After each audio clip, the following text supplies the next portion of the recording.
d'autres. Il peut aussi avoir des gants blancs, mais le sacré de Birmanie, en plus, il a une particularité sur les pattes arrière. Il a ce qu'on appelle les éperons, ce sont des triangles blancs, vous voyez, que l'on voit à l'arrière. Bon, le caractère, c'est un chat à qui on peut apprendre plein de choses. C'est un chat qui, vous pouvez lui apprendre à marcher en laisse, à vous ramener des jouets. C'est un chat attractif qui est dominant. Il peut être là, hein. Voilà, une fourrure très très douce, très soigneuse, qui n'a pas la même texture que le sacré de Birmanie. Il a un corps plus long, il a le dos un petit peu incurvé, mais c'est le même, voilà, c'est le même, disons, le même gabarit de chat, même look un peu, mais en plus il a les bicolores dans les littles selon la longueur du blanc, chose que n'a pas le sacré de Birmanie, c'est les rideaux, ce qu'on appelle le rideau dans les bicolores, ça n'existe pas dans le sacré de Birmanie. Donc c'est à chacun de voir ce qui lui plaît, c'est souvent le coup de cœur, mais chat facile à vivre aussi en appartement. Voilà, pas nécessité d'avoir une terrasse ou un jardin, c'est le lit, le canapé, les genoux, voilà, poil long, poil mi-long, poil court. Là, vous avez devant vous le Maine Coon, qui est en fait le chat domestique le plus grand au monde. Le plus petit étant le Singapura. Là, c'est le Maine Coon. Alors, c'est un chat qui est des origines américaines du nord, du Maine. Hein. Nous avons le Sibérien, qui est, disons, la partie nord de la Sibérie de la Russie, et le chat des forêts norvégiennes, qui est la partie nord de l'Europe, des pays scandinaves. Ce sont des chats, en fait, qui vivaient à l'état sauvage dans le nord du monde, en fait, tous ces chats-là.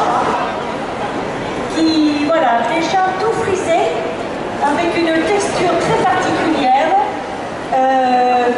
comme le cheveu permanenté, qui est un peu sec, mais crissant. Hein. Et alors, voilà, c'est une mutation complètement spontanée. Elle existe en poil court et en poil long. Là, c'est un poil long. Et ça s'appelle le Laperme.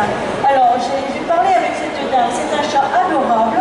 Il n'a pas, comment dire, de contraintes. C'est un chat qui adore être toiletté, qui adore être à la maison. On le met sur le dos, il reste sur le dos. Un chat très curieux. Voilà, il regarde tout. C'est un poil très très fin, disons, très dense, plaqué. Et la particularité, ce sont ce qu'on appelle des agoutis. C'est-à-dire que si vous regardez le poil à la loupe, c'est un véritable code-barre. Et la couleur s'exprime, disons, globalement. Vous avez votre attention, s'il vous plaît, le chat numéro 309 est demandé. Le 309, merci. Est-ce qu'il faut encore Marie-Josée?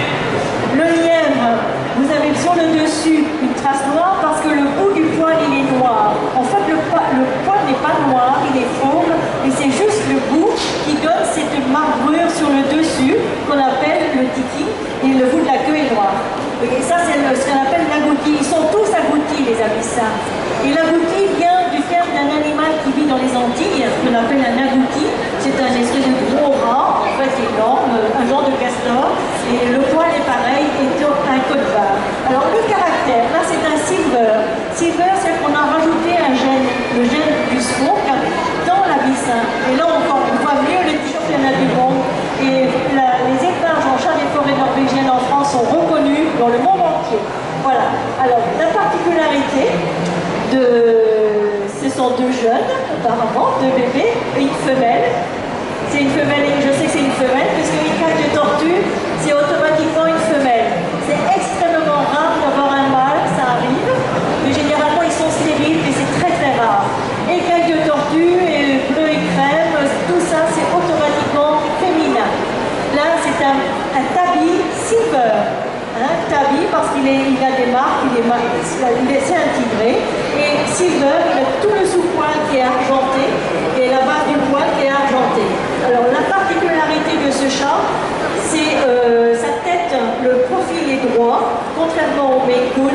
Et quand vous le regardez en face, c'est un triangle isocèle. La pointe des oreilles jusqu'au bout du menton, c'est un triangle. Ça, c'est quand on veut faire la différence entre un Maine Coon et un norvégien, c'est ça. Le caractère, ça n'a rien à voir, c'est complètement différent. Le norvégien, c'est un chat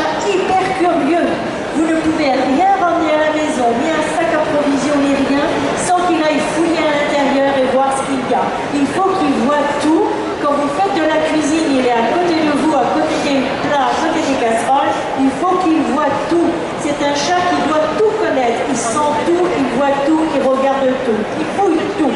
Voilà, ça c'est le norvégien. Vous avez un placard, c'est le tramaleur, vous n'avez pas fermé votre armoire, vous verrez les pullovers, les chemises, tout, il va tout jusqu'au fond, il va tout fouiller. Lorsqu'il aura trouvé ce qui lui plaît, eh bien il s'installe. Et là vous pouvez toujours l'appeler, il est sourd, mais alors comme un faux. Mais c'est un chat qui est génial aussi. Il est très élégant, il a une queue particulièrement longue dont il se sert. Il a toujours, ça c'est aussi la particularité des Norvégiens, quand il se promène, on peut la mettre par terre, il n'y a pas eu de chat. Il se promène toujours avec la queue, toujours en panache. La queue, en fait, dans la nature en Norvège, ils s'en servent pour se protéger de la pluie et de la neige. Et ils ont un poil qui est imperméable.